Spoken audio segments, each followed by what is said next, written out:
چنانچہ ایک آیت جو ہے سورہ مائدہ کی بڑی اہم ہے، جب شراب کی حرمت کا آخری حکم آیا تو بہت سے حضرات، بہت سے صحابہ جو ہے پریشان ہوئے کہ اس سے پہلے جو ہے اشارات تو آ گئے تھے، یہ پوچھ رہے ہیں شراب اور جوئے کے بارے میں، فرما دیجئے کہ ان میں گناہ بھی ہے، کچھ خیر بھی ہے، لیکن ان کا گناہ جو ہے وہ خیر سے بہت بڑھ کر ہے، تو اسی وقت ہمیں چھوڑ دینا چاہیے تھا۔ پھر ایک اور اشارہ آ گیا تھا، جب نشے کی حالت میں ہو تو نماز کے قریب نہ جانا جب تک کہ وہ نشہ اتر نہ جائے اور تمہیں معلوم ہو کہ میں کیا کہہ رہا ہوں، تو اس کے بعد ہم چھوڑ دیتے۔ اب آخری حکم جو آیا ہے اس کے انداز بھی بڑے تیکھے ہیں، حل انتم منتہون، باز آتے ہو کہ نہیں ابھی؟ تو بہت تشویش ہوئی صحابہ کو کہ ہم تو شراب پیتے رہے ہیں اور اتنا عرصہ ہمیں گزر گیا۔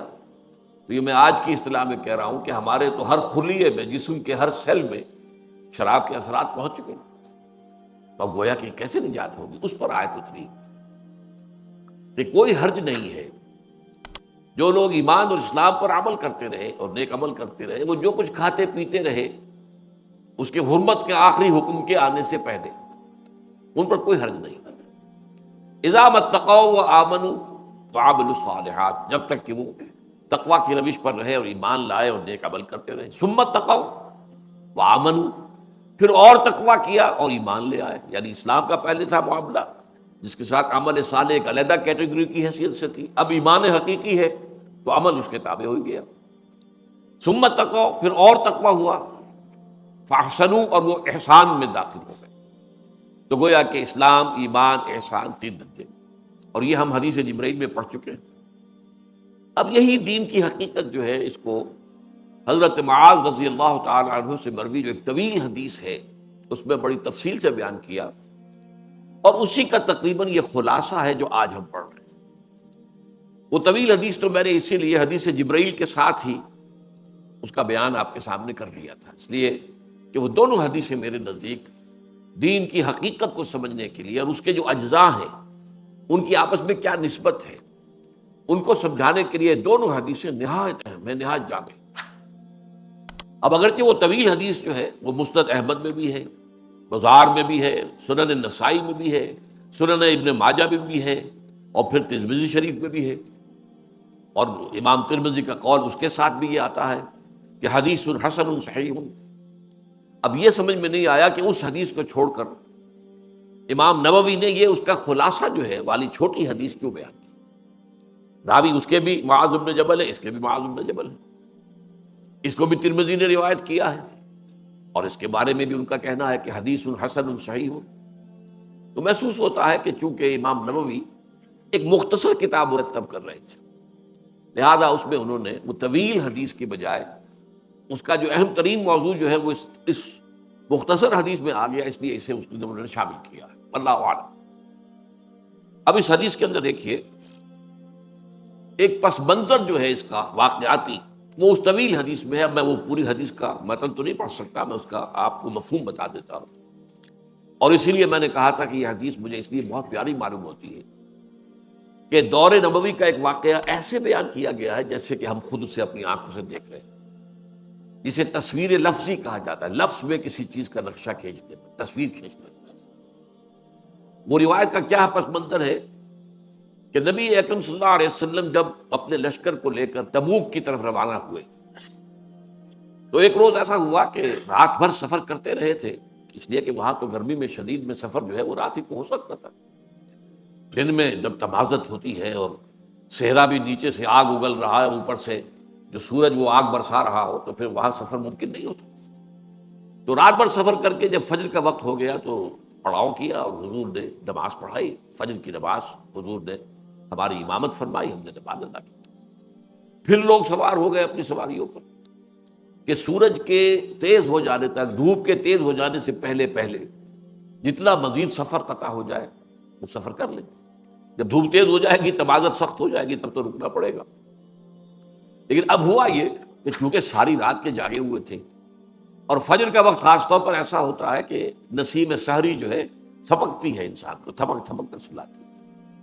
عام طور پر یہ مشاہدہ ہے کہ کوئی مریض کسی درد میں مبتلا ہو، ساری رات جاگتا رہے، صبح کے وقت اسے کچھ نہ کچھ سکون حاصل ہوتا ہے، وہ تھوڑی دیر سو لیتا ہے۔ تو تمام صحابہ جو ہے وہ اونگنے لگے اپنی اونٹنیوں پر بیٹھے ہوئے.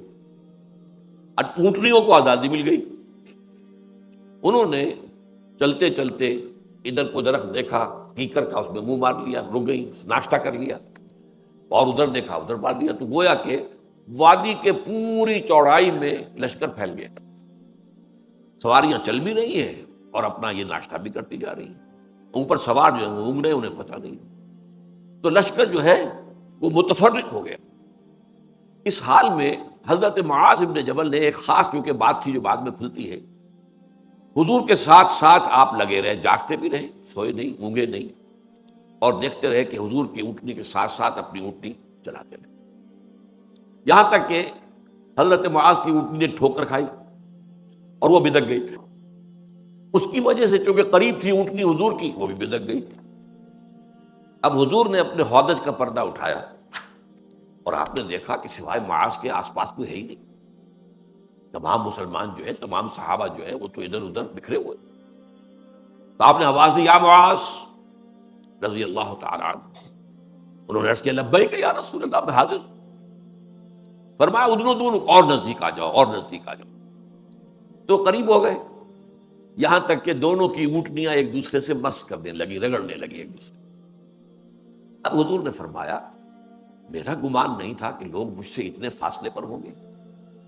اس کا پس منظر کیا ہے؟ ظاہر بات ہے ہر وقت دشمن تو طاق میں تھا حضور کی زندگی لینے کے لیے. منافقین خاص طور پر طاق میں تھے، وہ جو اپنے ہوتے ہیں، بظاہر اپنے ہیں. چنانچہ تبوک سے واپسی کے دوران یہ واقعہ ہوا کہ کچھ منافقین جو ہے ایک گھاٹی کے اندر، تنگ گھاٹی میں جس میں ایک وقت میں ایک ہی اونٹ گزر سکتا ہے، وہاں چھپ کر بیٹھ گئے کہ حضور کا اونٹ جب یہاں سے گزرے گا ہم حملہ کریں گے، حضور کو قتل کر دیں گے معاذ اللہ. یہ واقعہ ہوا ہے، اب اس کی تفصیل میں نہیں جانا چاہتا. تو حضور کو تعجب ہوا کہ لوگ یعنی مجھ سے اتنے فاصلے پر ہیں، گویا کہ انہیں خیال نہیں ہے کہ وہ میرے آس پاس رہیں حفاظت کے لیے. اب یہ وقت ہوتا ہے کہ ہم میں سے کوئی ہوتا تو وہ دوسروں پر تنقید کرنا، جی ٹھیک ہے حضور یہ تو لوگ پرواہ نہیں کرتے، بالکل خیال ہی نہیں ہے لوگوں کو، تاکہ اپنے نمبر بھی بنائیں کہ میں تو دیکھیے آپ کی سواری کے ساتھ اپنی سواری کو جوڑے چلا رہا ہوں. لیکن حضرت معاذ وہ صحابی تھے، انہوں نے کہا حضور معذرت پیش کی لوگوں کی طرف سے، لوگ رات بھر کی بے خوابی کی وجہ سے اونگ گئے. تو حضور نے فرمایا، اب یہ بہت اہم بات ہے کہ آپ نے بھی اپنے سپر ہیومن ہونے کا کوئی دعویٰ نہیں کیا. وَأَنَا كُنْتُ نَاعِسًا، ہاں میں بھی اونگ رہا تھا. حضور کے الفاظ، میں بھی اونگ رہا تھا. اب حضرت معاذ نے اب جس لیے لگے رہے تھے ساتھ کہ حضور سے خاص سوال خلوت میں کرنا ہے، بالکل جب انہوں نے دیکھا اس وقت حضور کے ساتھ خلوت بھی میسر آ گئی، کوئی ہے ہی نہیں یہاں، اور حضور خاص طور پر اس وقت خوش نہیں ہے مجھ سے کہ میرا یہ ساتھی جو ہے اس طرح جاگتا ہوا میرے ساتھ چلتا آ رہا. اس پر انہوں نے سوال کیا. وہ یہاں سے اب یہ حدیث شروع ہو رہی ہے. یہ سارا پس منظر میں نے بیان کیا اس حدیث کا جو طویل ہے، وہ اگرچہ اس میں 40 نبوی شامل نہیں ہے، مجھے تو یہ بہت پیاری ہے. اس کے اندر جو بھی میں نے نکات آپ کے سامنے بیان کیے، تو ہم تھوڑی دیر کے لیے اپنے آپ کو محسوس کرتے ہیں کہ حضور کی صحبت میں، اور اس کے بعد سوال جواب ہوئے. اس کا خلاصہ یہاں ہے، قلت یا رسول اللہ اخبرنی بعمل یدخلنی الجنۃ ویباعدنی عن النار. اب میں نے عرض کیا، اے اللہ کے رسول مجھے بتائیے وہ عمل جو مجھے جنت میں داخل کر دے اور مجھے جہنم سے، آگ سے دور کر دے. قال لقد سألت عن عظیم. آپ نے فرمایا تم نے بہت بڑی بات پوچھی ہے. یہ گویا تحسین کا کلمہ، شاباش، تم نے وہی بات پوچھی جو حقیقت پوچھنے کی. اس طویل حدیث میں الفاظ ہے بخن. یہ عربوں کا ایک کلمہ ہے کسی کی تحسین کے لیے. تم نے بہت اچھا کہا. تو میں کہا کرتا ہوں کہ اردو میں ہم کہتے ہیں بہت خوب، تو بہت کی بے آ گئی، خوب کا خے آ گئی، تو بخن تم نے بہت اچھا پوچھا ہے. لقد سألت بشیء عظیم 3 مرات. حضور نے 3 دفعہ فرمایا تم نے بڑی عظیم بات پوچھی ہے، بڑا عظیم سوال کیا ہے. وَإِنَّهُ لَيَسِيرٌ عَلَىٰ مَن يَسَّرَهُ اللَّهُ عَلَيْهِ. اور یہ بات جو بہت بڑی ہے، آسان بھی بہت ہے اس کے لیے جس کو اللہ آسان کر دے. توفیق اللہ کی طرف سے ملے گی. لیکن یہ کہ جس کو اللہ تعالیٰ آسان کر دے، جس پر اس کا فضل ہو جائے، اس کے لیے بہت آسان ہے. وہ کیا ہے؟ تعبد اللہ لا تشرک بہ شیئا. اللہ کی بندگی اور پرستش کرو، اس کے ساتھ کسی شے کو شریک نہ کرتے۔ اب یہاں نوٹ کیجئے کہ یہ شرک جو ہے اور عبادت، یہ کس قدر جامع الفاظ ہے۔ عبادت پوری زندگی میں اللہ کی اطاعت مطلق، اس پر تفصیل سے گفتگو ہم کر چکے ہیں، اور وہ بھی اللہ کی محبت سے سرشار ہو کر۔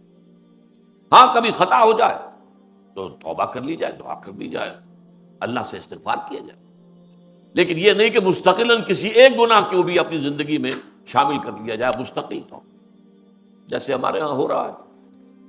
حج بھی ہو رہے ہیں، نمازیں بھی ہیں، عمرے بھی ہیں، سودی کاروبار بھی ہے۔ اب یہ سودی کاروبار جو ہے یہ تو باقی ہر شے کی نفی کر دے گا۔ تو تعبد اللہ لا تشرکوا بھی، اور شرک فی الذات بھی ہے، شرک فی الصفات بھی ہے، شرک فی الحقوق بھی ہے۔ یا ہم سمجھتے ہیں شرک شاید صرف یہی ہے کہ بتوں کو سجدہ کیا جائے، یا بعض جو بھی ہیں زیادہ جو حساس ہیں وہ اللہ کی صفات میں کسی کو شریک کر دینے کو بھی، اللہ کی ذات میں شریک کر دینے کو بھی شرک سمجھتے ہیں، لیکن اللہ کے حقوق میں شریک کر دینا، شرک عملی کیا ہے اور توحید عملی کیا ہے، اس سے عام طور پر لوگ ناواقف ہیں۔ تو فرمایا تم اللہ کی پرستش اور بندگی کرو، اس کے ساتھ کسی شے کو شریک نہ کرتے ہوئے۔ نفی بھی ساتھ آ گئی، لا الہ الا اللہ، نفی بھی ہو گئی، وہ الہ نہ ہو تمہارا سوائے اللہ کے، اور تم پرستش ہی نہیں کرو صرف، بلکہ بندگی کرو، اطاعت کرو، کل اطاعت، اس کی محبت سے سرشار ہو کر۔ وَتُقِيمُوا الصَّلَاةَ وَتُؤْتُوا الزَّكَاةَ، اور یہ کہ تم نماز قائم رکھو اور زکوٰۃ ادا کرو، وَتَصُومُوا رمضان، اور رمضان مبارک کے روزے رکھو، وَتَحُجُّوا الْبَيْتَ، اور اللہ تعالیٰ کے گھر کا حج کرو۔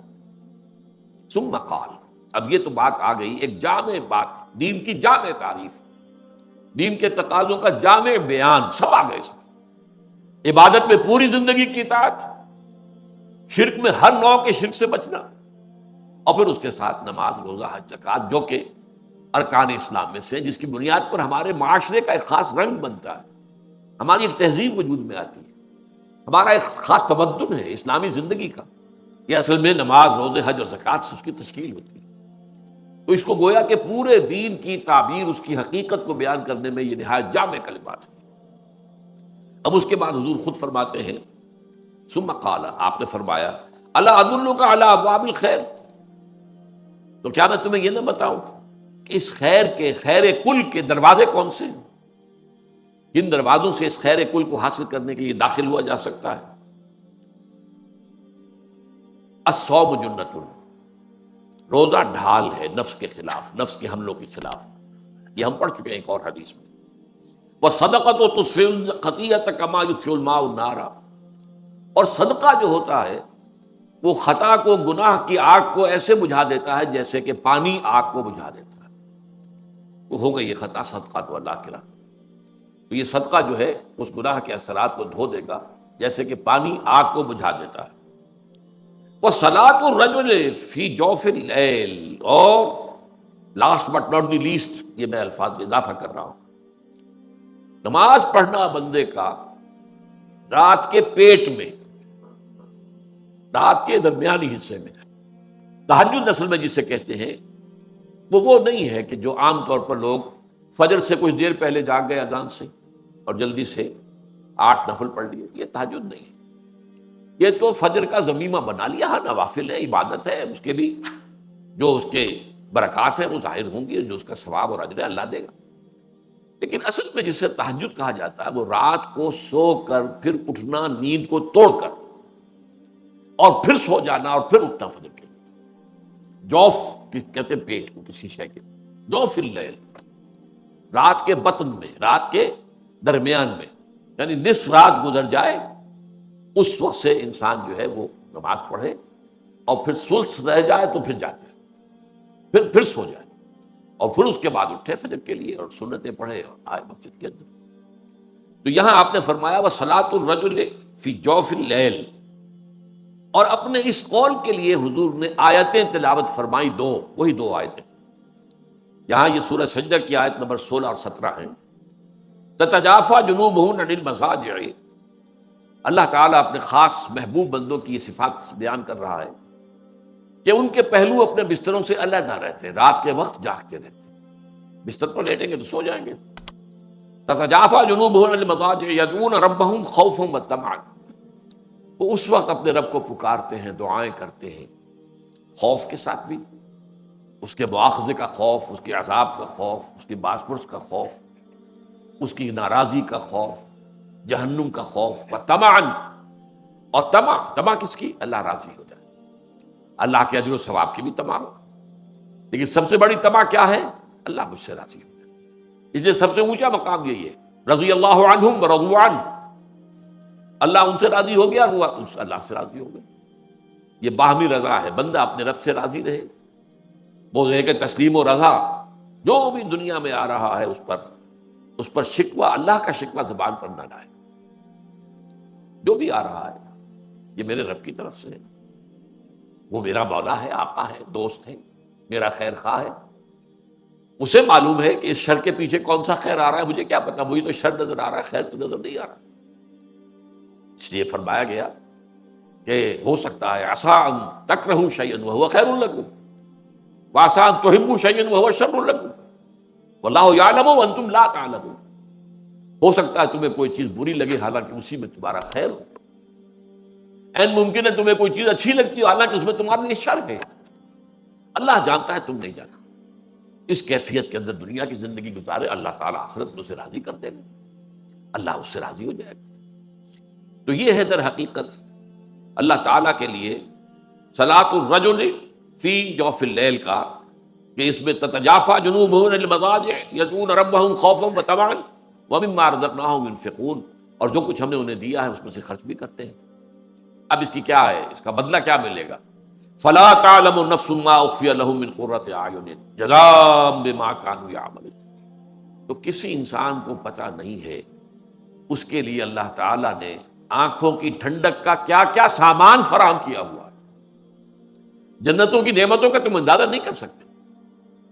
قرآن مجید میں الفاظ آئے ہیں وہ ہماری ذہنی سطح کے مطابق، وہاں پہ پھل ہوں گے، وہاں پہ شہد ہوگا، دودھ ہوگا، وہاں پہ بہت اچھا ایک شراب ہوگی جس میں نہ کوئی نشہ ہوگا اور نہ ہی کوئی بہکنے کی بات ہوگی، سرور اور کیفیت جو ہے وہ ہوگی، وغیرہ وغیرہ، حوریں ہوں گی، یہ بھی بنا بیان کیا ہے۔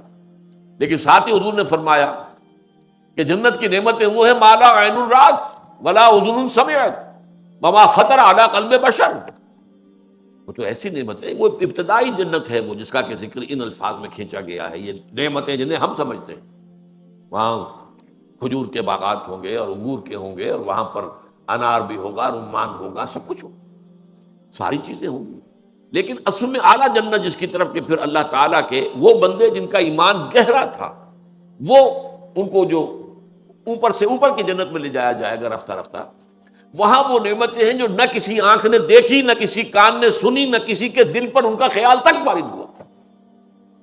ما لا عین رات ولا اذن سمعت وما خطر علی قلب بشر، تو یہاں پر بھی فرمایا فلا تعلم نفس ما اخفی لهم من قرۃ اعین، تو کسی کو معلوم نہیں ہے اللہ نے کیا کیا چیزیں مخفی رکھی ہوئی ہیں اپنے خزانہ فیض کے اندر ان کی آنکھوں کی ٹھنڈک کے لیے، جزاء بما كانوا يعملون، اور یہ بدلہ ہوگا ان کا، ان اعمال کا جو وہ کرتے رہے۔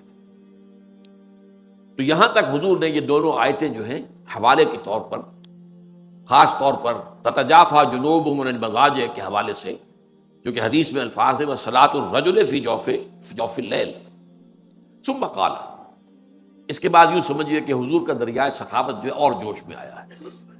ثم قال، پھر آپ نے خود ایک سوال کیا، الا اخبرک براس الامر وعمودہ وذروۃ السنام، ذروۃ السنام، اے معاذ کیا میں تمہیں یہ نہ بتاؤں کہ اس معاملے کی جڑ کیا ہے، بنیاد کیا ہے، اور اس کا عمود کیا ہے، ستون کیا ہے، اور اس کی چوٹی کا عمل کیا ہے۔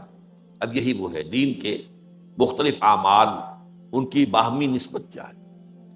عام طور پہ سب باتیں لوگوں کو معلوم ہیں، لیکن یہ ریشو، پروپورشن، اور کیا چیز مقدم ہے، کیا ثانوی ہے، کس چیز کا کس کے ساتھ منطقی ربط ہے، یہ در حقیقت حکمت دین کا موضوع ہے، یہ سب کو معلوم نہیں۔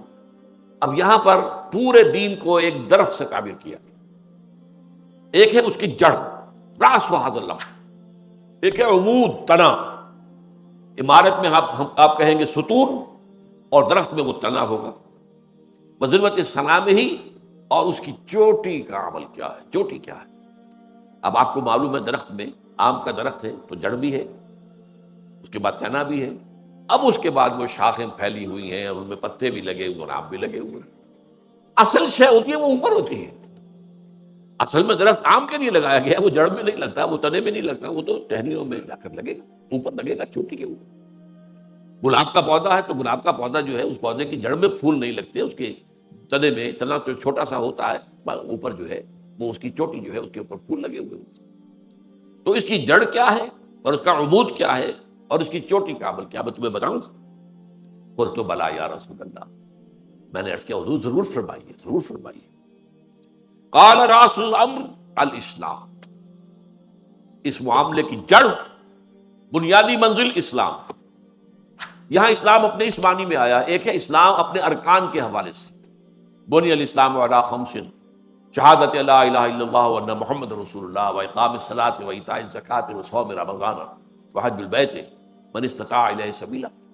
یہ حدیث ہم پڑھ چکے ہیں، غالباً حدیث نمبر 3 تھی اس میں، اسی مجموعے کے اندر متفق علیہ ہے حضرت عبداللہ ابن عمر رضی اللہ تعالیٰ عنہ سے.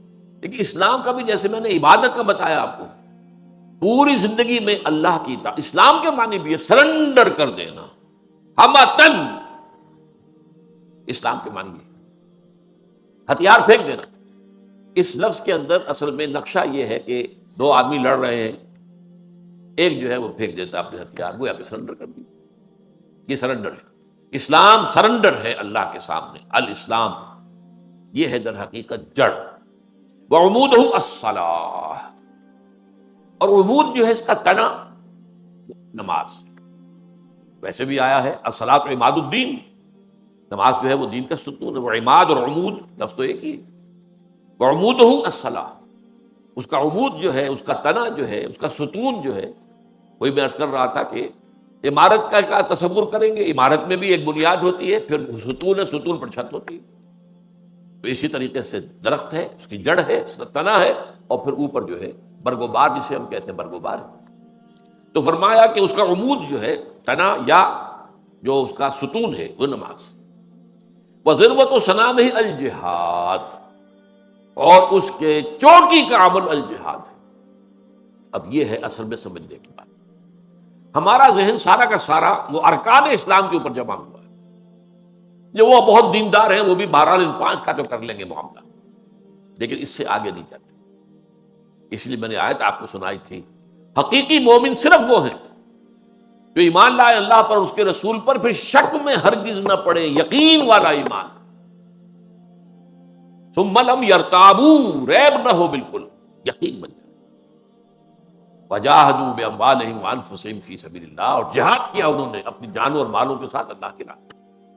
اولئک هم الصادقون، صرف یہی لوگ سچے ہیں. یعنی اگر یہ دعویٰ کریں کہ ہم مومن ہیں تو ان کو یہ حق پہنچتا ہے.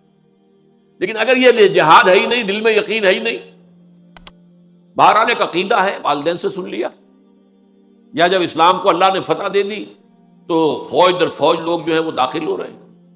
وہ داخل ہونا اصل میں اس بنیاد پر تھا کہ اب it's no use resisting any more, اب ہم مقابلہ نہیں کر سکتے، تو you have to surrender. Surrender کا لفظ میں نے استعمال کیا تھا. تو در حقیقت قرآن نے کیا کہا؟ یہ کہتے ہیں ہم ایمان لے آئے. ان سے کہہ دیے تم ایمان ہرگز نہیں لائے ہو، ہاں تم کو ہم نے سرنڈر کر دیا ہے. قالت الاعراب آمنا قل لم تؤمنوا ولکن قولوا اسلمنا، ہم نے سرنڈر کر دیا، ہماری مخالفت ختم ہو گئی. اگر تم نے یہ بھی کیا ہے خلوص دل کے ساتھ، اس میں دھوکہ نہ ہو کہ ٹھیک ہے ابھی تو سر جھکا دو، پھر دیکھیں گے ذرا حالات بدلیں گے تو پھر کھڑے ہوں گے، یہ پھر منافقت ہے. لیکن اگر اس قسم کی کوئی بات دل میں نہیں ہے تو اگر آپ ایمان لائے ہیں اشہد ان لا الہ الا اللہ واشہد ان محمد رسول اللہ، آپ مسلمان مان لیے گئے، بس ٹھیک ہے، اب آپ کی جان اور مال محفوظ ہے. تو اس اعتبار سے اسلام جو ہے وہ سرنڈر ہے. تو راس الامر الاسلام وعمودہ الصلاۃ وذروۃ صنامہ الجہاد. یہ جہاد نہیں ہے تو پھر پھل نہیں ملا، پھل نہیں لگا اس درخت کو. اس درخت میں پھل جو ہے وہ تو جہاد فی سبیل اللہ کا. البتہ اس میں یہ ہے کہ سمجھنے کی بات ہے کہ جہاد کے معنی لوگوں نے صرف جنگ سمجھے، نہیں. جہاد کے لیے، قتال، جنگ کے لیے قرآن کی اصطلاح ہے قتال فی سبیل اللہ. سورہ صف میں یہ دونوں الفاظ آئے. قالت، وہاں جو فرمایا گیا کہ یا اہل ایمان هل ادلکم علی تجارت تنجیکم من عذاب علیم، کیا میں تمہیں وہ کاروبار بتاؤں جو عذاب علیم سے چھٹکارا دلا دے؟ تؤمنون باللہ ورسولہ وتجاہدون فی سبیل اللہ باموالکم وانفسکم، یہاں جہاد کی اصطلاح آ گئی۔ ایمان پختہ رکھو اللہ پر، اس کے رسول پر، جہاد کرو اللہ کی راہ میں جانو اور مال کے ساتھ۔ یہ ہے آیت نمبر 11 سورہ صف کی۔ اور آیت نمبر 4 میں کیا ہے؟ ان اللہ یحب الذین یقاتلون فی سبیلہ صفا کانہم بنیان مرصوص، اللہ کو محبت تو اپنے ان بندوں سے ہے جو اس کی راہ میں جنگ کرتے ہیں ایسی صفیں باندھ کر جیسے سیسا پلائی ہوئی دیوار ہو کہ دشمن اس کے اندر کوئی رکھنا پیدا نہ کر سکے۔ تو قتال فی سبیل اللہ بھی ہے، جہاد فی سبیل اللہ بھی۔ مکے میں 12 برس جہاد فی سبیل اللہ ہو رہا تھا، قرآن کے ذریعے سے جہاد، دعوت و تبلیغ کا جہاد، تربیت و تزکیے کا جہاد، تنظیم کا جہاد، یہ جہاد ہو رہا۔ مدینے میں آ کر وہ جہاد قتال کی شکل میں گیا۔ اس لیے اس اعتبار سے نوٹ کر لیجئے کہ جہاد جو ہے وہ صرف جنگ کا نام نہیں ہے، جد و جہد۔ آپ اللہ کے دین کے غلبے کی جد و جہد کریں، ظاہر بات ہے اس کے لیے پہلے لوگوں تک اللہ کا دین پہنچانا ہوگا، پھر جو واقعتاً قبول کر لیں دل سے خلوص کے ساتھ انہیں جمع کرو، منظم کرو۔ ظاہر بات ہے قتال تو جب تک مناسب تعداد میں لوگ موجود نہ ہو، مناسب تیاری نہ ہو، اور وہ اس کے لیے ان کی ٹریننگ بھی پوری نہ ہو گئی ہو، اس وقت تک جنگ تو نہیں کی جا سکتی۔ خودکشی تو نہیں کرنی ہے نا، جنگ کرنی ہے، تو جنگ کے لیے تو تیاریاں ہیں۔ اس لیے جہاد کے لفظ کو نوٹ کیجئے یہاں پر کہ جہاد ہے کہ جو کہ چوٹی کا پر ہو سکتا ہے کوئی لوگ جہاد کر رہے ہوں، اتنی تعداد میسر ہی نہ ہو کہ قتال کیا جا سکے، وہ اگلا قدم تو نہیں اٹھائیں گے، لیکن صرف جہاد ان کی نجات کے لیے کافی ہو جائے گا۔ ہاں اگر اللہ کی طرف سے اس معاشرے سے ریسپانس مل جائے اور معتدل تعداد کے اندر لوگ آ جائیں اور منظم بھی ہو جائیں، انہوں نے اپنے اوپر بھی اللہ کے دین کو نافذ کر لیا ہو، یہ نہیں کہ اپنے اوپر اپنے معاملے میں اپنے گھر میں تو دین ہے نہیں اور باہر دین نافذ کرتے پھریں، یہ نہیں، اپنی ذات پر اپنے گھر میں دین نافذ کیا اور پھر منظم ہو گئے ہوں کسی ایک امیر سے بیعت کر کے، بیعت سم و طاعت اور بیعت جہاد، اور وہ منظم اور سم و طاعت ان کے اندر پھوگر ہو گئی اور ان کے دلوں سے ہر امنگ نکل گئی ہو سوائے اللہ کی رضا کے اور آخرت کی فلاح۔ یہ نہیں کہ حکومت کی طلب میں کر رہے ہوں یا مال غنیمت کی طلب میں کر رہے ہوں، نہیں، معاذ اللہ ثم معاذ اللہ۔ وہ تو پہلی جو حدیث تھی اس مجموعے کی، انما الاعمال بالنیات، اعمال کا دار و مدار نیتوں پر ہے۔ تو جس کسی نے ہجرت کی اللہ اس کے رسول کے لیے، اس کی ہجرت تو اللہ اس کے رسول کے ہاں شمار ہو جائے گی، لیکن جس نے ہجرت کی تھی دنیا کے حصول کے لیے یا کسی خاتون سے نکاح کرنے کے لیے، تو پھر ہجرت ہو الی ما ہاجر الیہ، تو اس کی ہجرت انہی چیزوں کی طرف ہے جس کے لیے ہجرت کی، اللہ اور اس کے رسول کو کوئی سروکار نہیں۔ اسی طرح قتال اگر کیا ہے مال غنیمت کے لیے، دولت کے لیے، یا کسی قبیلے سے کوئی خاص پرانی دشمنی چلی آ رہی ہے اور اب اس قبیلے کے خلاف حضور بھیج رہے ہیں مہم، تو بڑی تیزی کے ساتھ آ کر شریک ہو گئے کہ اب بدلہ لینے کا موقع مل جائے گا۔ اگر ایسے جذبات ہیں تو یہ جہاد فی سبیل اللہ نہیں ہے، قتال فی سبیل اللہ نہیں ہے، قتال فی سبیل نفس ہے، نفس کے لیے قتال کر رہے ہیں۔ تو وہ جبکہ انسان کے دل سے ہر امنگ، ہر آرزو نکل جائے سوائے اللہ کی رضا اور آخرت کی فلاح، اس کے لیے جو جد و جہد بھی وہ جہاد میں ہے۔ ثم قال، اب اس کے بعد حضور مزید جو ہے حکمت کا ایک کلمہ، یہ جو ہے اس طویل حدیث کے اندر یہ موجود نہیں ہے، یہ گویا کہ اس حدیث کا جو ہے اضافی جو اس کے اندر حکمت کا خزانہ ہے۔ الا اخبرک بملاک ذالک کلہ، اے معاذ میں تمہیں نہ بتاؤں ان تمام معاملات کی روح رواں کیا ہے، کیا چیز ہے کہ جو ان تمام اجزاء کو جوڑے گی اور اس کو صحیح رخ پر اور صحیح جو ہے روح کے ساتھ آگے بڑھائے گی۔ بے ملاک، یہ اصل میں عرب کہتے ہیں القلب ملاک الجسد، دل جو ہے وہ پورے جسم کے لیے ملاک ہے، وہ روح رواں تو وہی ہے، دل دھڑکتا ہے تو زندگی ہے، دل بند ہو جائے تو زندگی ختم۔ تو میں اس تمام معاملے کا جو روح رواں ہے وہ جو میں تمہیں نہ بتاؤں۔ اور اس کے بعد قل، تو حضرت معاذ کہتے ہیں کہ میں نے یہ عرض کیا بلا یا رسول اللہ، اللہ کے رسول ضرور ضرور ضرور فرمائیے۔ فاخذ بلسانہ، تو حضور نے اپنی زبان مبارک کو پکڑا اور فرمایا کف علیک ھذا، اس کو روک کر رکھو، اس زبان سے کوئی غلط کلمہ نہ نکلے، کوئی غیبت نہ نکلے، کوئی تہمت برآمد نہ ہو، کوئی ظالمانہ کلمہ، کسی کی خام خواہ عزت کے اوپر حملہ نہ ہو، روکو اس کو، تھام کے رکھو، زبان کو روک کر رکھو۔ یہ بات جو ہے قرآن مجید میں بھی سورہ احزاب میں جو آئی ہے یا ایھا الذین آمنوا اتقوا اللہ وقولوا قولا سدیدا، اہل ایمان اللہ کا تقوی اختیار کرو اور بات وہی کہو زبان سے جو سیدھی ہو، درست ہو، صحیح ہو۔ اگر یہ دو کام ہو جائیں، دل میں تقوی اور زبان کا کنٹرول، تو فرمایا یصلح لکم اعمالکم ویغفر لکم ذنوبکم، اللہ تمہارے سارے اعمال درست کر دے گا۔ ایک اور حدیث میں الفاظ آئے ہیں، مجھے دو اپنے اعضاء کی ضمانت دے دو کہ اس کا غلط استعمال نہیں ہو، صرف دو اعضاء۔ السلام علیکم ورحمۃ اللہ وبرکاتہ۔ اس طرح کی مزید انبیٹیبل ویڈیوز دیکھنے کے لیے ہمارے اس چینل ایٹرنل فیتھ کو سبسکرائب کریں۔ آپ کا شکریہ۔